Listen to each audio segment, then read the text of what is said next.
So what we're going to do now is our two-person Denver rescue with our victims head towards the window. So step one is our first rescuer coming in the window. He wants to stay low, staying out of the nasty stuff that could be up top, hugging the windowsill, and then dropping down to the floor as quick as possible. When he does that, try not to land so much on the victim itself as to walk around. As he comes in, he can also try to assess who the victim is.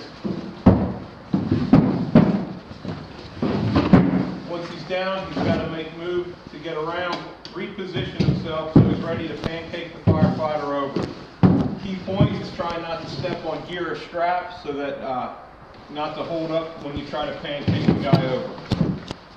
Reaching down, you can grab hold of the waist strap, the pack harness, a shoulder strap, whatever you prefer, personal preference. But from there, try to lift from a squat as opposed to lifting with your back. Our victim's now over onto his side.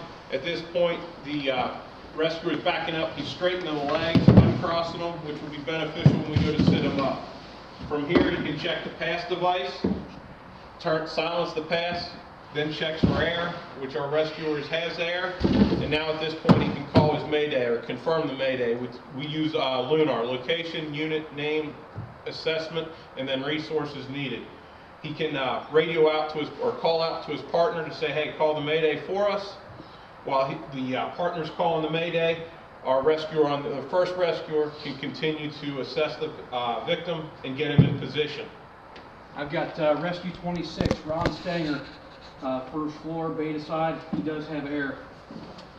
You want to radio that mayday, partner? Mayday, firefighter Stanger, Rescue 26. 25, we'll be assessing the patient. We'll attempt to remove it from the beta side first floor window. Can you send me a surround system and see if you can move it? Command's clear. Okay.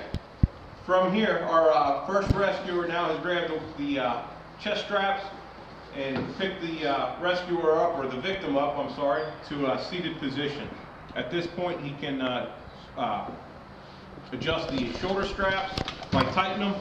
If you take the shoulder strap and push it back towards the victim's back pocket, it'll fight better. You'll get a better snug fit for when you're grabbed.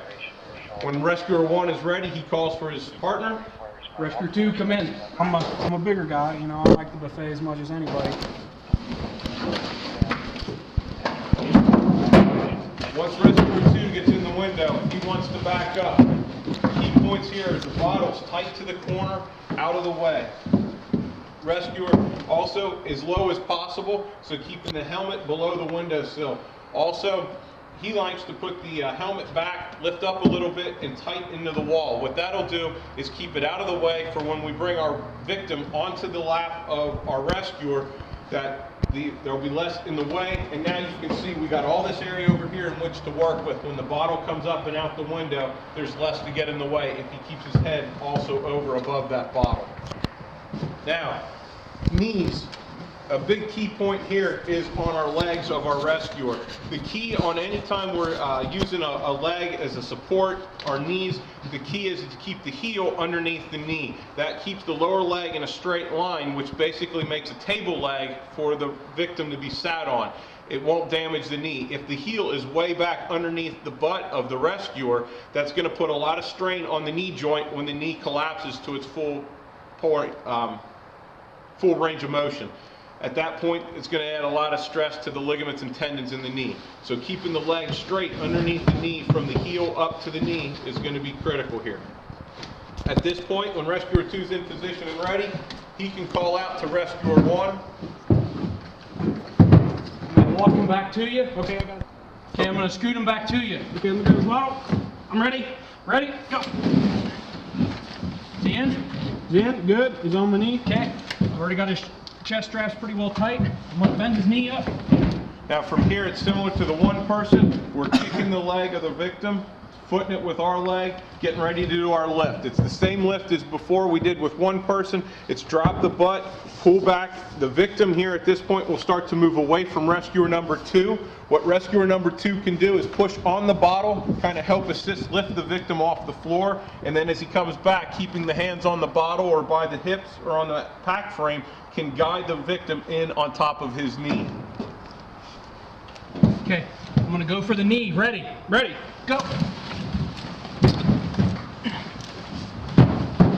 Okay, he's on my knee. Okay, Rescuer 2 calls out that he had the victim. Rescuer 1 is now dropping low, getting down underneath both the legs, hips under, reaches up, grabs a good hold of the upper pack straps. Victim 2, his hands are to be down near the bottle underneath so he can start the lift. Ready, ready. go.